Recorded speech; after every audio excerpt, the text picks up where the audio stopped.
আচ্ছা, চিনির মধ্যে কখনো এইভাবে ডিম মেশাতে দেখেছেন?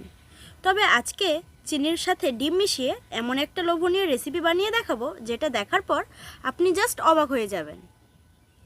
নমস্কার বন্ধুরা, জবা ভিলেজ কুকিং চ্যানেলে আরও একটা নতুন রেসিপির সাথে আপনাদের সকলকে স্বাগত জানাই। তো আপনারা হয়তো বুঝতেই পেরেছেন যে আজকে কি বানাতে চলেছি। তো আজকে আমি চিনির সাথে ডিম দিয়ে কিন্তু দারুণ একটা লোভনীয় রেসিপি আপনাদেরকে বানিয়ে আমি দেখাবো। তো আপনারা পুরো ভিডিওটা দেখতে থাকুন, একটুও স্কিপ করবেন না।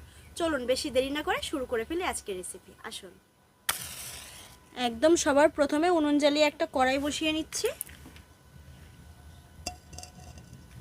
এখন কড়াইতে দিয়ে দেবো 1 বাটি চিনি, আর চিনিটা এখানে প্রায় 150 গ্রাম মতো আছে। এখন এই চিনির মধ্যে মেন উপকরণটা দিয়ে দেবো, সেটা হচ্ছে ডিম। তো এখানে আমি 2টো ডিম দেবো। তো প্রথমে আমি একটা ডিম দিয়ে দিচ্ছি, এই যে আর একটা দিয়ে দিলাম। দিয়ে খুব সুন্দরভাবে চিনির সাথে ডিমটাকে মিশিয়ে নেবো আমি। আপনারা শুধু দেখতে থাকুন কি বানাই আজকে, একদম ভিডিওটা কিন্তু স্কিপ করবেন না। আর আঁচটা কিন্তু একদম আস্তে রাখতে হবে, হালকা আঁচে করতে হবে এটাকে। সত্যি বলছি বন্ধুরা, এই রেসিপিটা পুরোটা দেখতে থাকুন, আপনারা নিজেরাই বলবেন যে কি থেকে কি হয়ে গেল। দারুণ একটা জিনিস বানিয়ে কিন্তু আজকে আপনাদের সাথে প্রেজেন্ট করব। এরপর এই গামলির মধ্যে আমি নিয়ে নেব ওই বাটির 1 বাটি সুজি। যে বাটিতে চিনি মেপে নিয়েছিলাম সেই বাটিরই 1 বাটি সুজি নিয়ে নিচ্ছি। ওই বাটির 2 বাটি আটা। যে আটা দিয়ে আমরা রুটি বানাই সেই আটাই এখানে ব্যবহার করছি।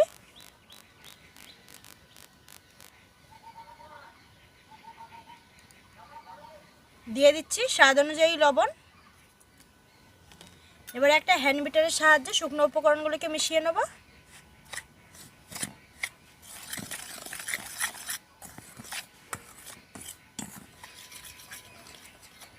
বন্ধুরা, এবার আমি এর মধ্যে আগে থেকে যে চিনি আর ডিমের মিশ্রণটা বানিয়ে রেখেছিলাম সেটাই দিয়ে দেব। চিনি আর ডিমের মিশ্রণটাকে দেখুন, একদম ঘিয়ের কালার হয়ে গেছে। ঘি যেমন কালার হয় ঠিক সেরকমই। দেখুন কতটা সুন্দর লাগছে দেখতে। তো এবার আমি এই মিশ্রণটাকে ঢেলে নেব।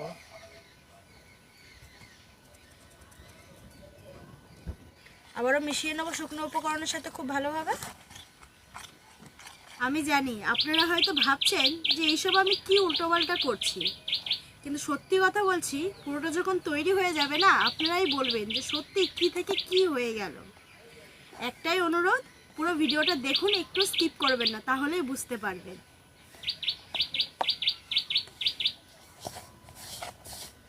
দেখুন সমস্ত উপকরণগুলোকে কিন্তু খুব সুন্দরভাবে মিশিয়ে নিয়েছি।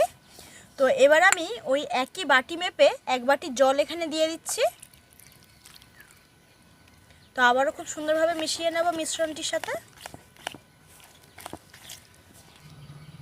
বন্ধুরা, এখানে আমি 1 বাটি জল এখন দিয়েছি, তো যদি পরে লাগে আবার অল্প একটু দিয়ে দেব।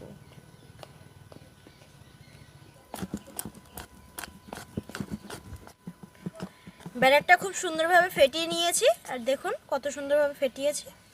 তো এই ব্যাটারটাকে আমি আবার 10 মিনিটের জন্য রেস্টে রেখে দেবো, যেহেতু ব্যাটারের মধ্যে সুজি দেওয়া আছে।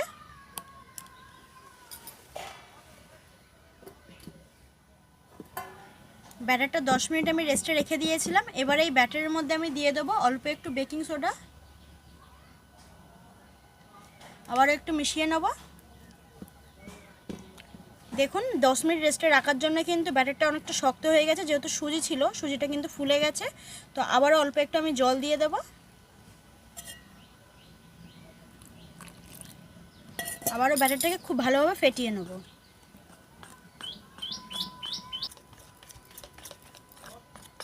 এখন ব্যাটারটা একদম পুরোপুরি তৈরি। আর ব্যাটারের থিকনেসটা দেখুন, স্মুথভাবে কিন্তু পড়ে যাচ্ছে ব্যাটারটা। তো ব্যাটারের থিকনেসটা কিন্তু এরকমই রাখতে হবে। আর এই ব্যাটারটা বানাতে কিন্তু আমার 1.5 বাটি জল লেগেছে। তো আমি যেভাবে উপকরণগুলো ব্যবহার করেছি, যতটা পরিমাণ, সেইভাবে যদি আপনারাও ব্যবহার করেন পরিমাণগুলো, তাহলে কিন্তু রেসিপিটা একদম পারফেক্ট হবে। এই দেখুন, তো ব্যাটারটা আমি এখন রেখে দিচ্ছি এখানে। চলুন উনুনের কাছে যাই।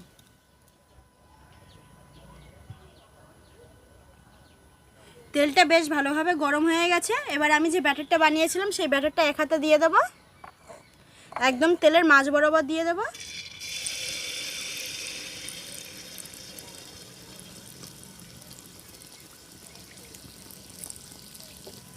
এই দেখুন আস্তে আস্তে কত সুন্দরভাবে ভেসে উঠেছে।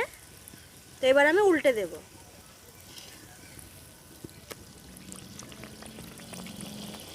কত সুন্দর লাগছে দেখুন দেখতে, পুরো ফুলে যাচ্ছে, কত সুন্দর ফুলকো ফুলকো হয়ে যাচ্ছে একদম। কি হারে ফুলেছে দেখুন শুধু বন্ধুরা, এই দেখুন।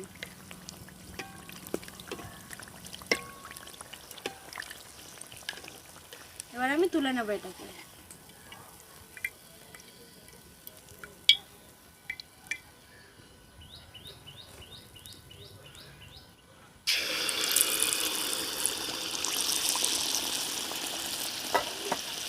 দেখুন কত সুন্দরভাবে ভেসে উঠছে আস্তে আস্তে, এই দেখুন। উল্টে দেবে এবার।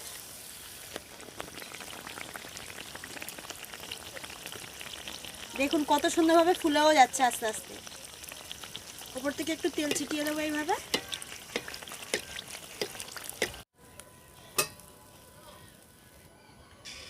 বন্ধুরা আপনারা হয়তো দেখে বুঝতেই পারছেন আমি কি বানাচ্ছি, তবে আপনারা একটু অপেক্ষা করে যান, আপনাদেরকে আমি ছিঁড়ে দেখাবো কতটা স্পঞ্জি হয়।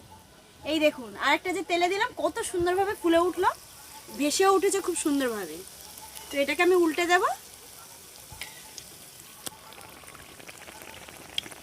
দেখুন একদম ফুচকার মতো কিন্তু ফুলে যাচ্ছে, পুরো ফুলকো ফুলকো হয়ে যাচ্ছে। দেখুন কত সুন্দরভাবে ফুলে উঠলো।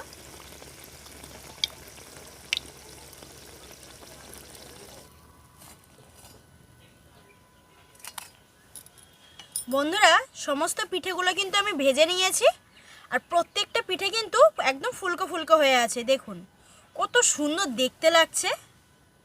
দেখুন দাঁড়ান আপনাদেরকে একটা দুটো ছিঁড়ে দেখাই আমি। এই দেখুন কতটা স্পঞ্জি, একদম নরম হয়েছে, দেখুন তুলোর মতো নরম। তো আমি ছিঁড়ে দেখাচ্ছি আপনাদেরকে। দেখুন ভেতরটা কিন্তু খুব সুন্দরভাবে হয়েছে, আর দেখুন পুরো জালি জালি হয়ে আছে ভেতরটা, আর কতটা সফট হয়েছে। এই দেখুন হাতের মধ্যে মুঠি করছে, একদম মুঠি হয়ে যাচ্ছে, ছেড়ে দিলে কিন্তু আবার আগের মতো হয়ে যাচ্ছে, পুরো ফুলকো ফুলকো। কতটা স্পঞ্জি হয়েছে আপনারা কিন্তু দেখে বুঝতেই পাচ্ছেন। দেখুন এতটা নরম হয়েছে মানে বলে বোঝানো যাচ্ছে না, আপনারা কিন্তু দেখে বুঝতে পাচ্ছেন। চিনি আর ডিম দিয়ে যে এত সুন্দর একটা পিঠে বানানো যায়, না দেখলে কিন্তু কেউ বিশ্বাসই করবেন না। আপনারা একবার হলেও কিন্তু বাড়িতে ট্রাই করবেন।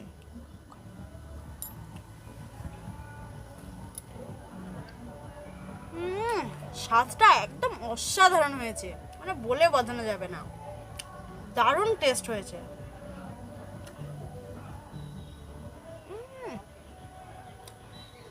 সত্যি বন্ধুরা এত টেস্ট হয়েছে না, মানে বলে বোঝানোই যাবে না। ছোট বাচ্চা বা বয়স্করাও যাদেরকে দেন তারা বারবার চেয়ে খাবে, এত সুন্দর হয়েছে। একবার হলেও কিন্তু বাড়িতে ট্রাই করবেন। আর একবার দেখাচ্ছি দেখুন পিঠেগুলোকে কতটা সুন্দর হয়েছে।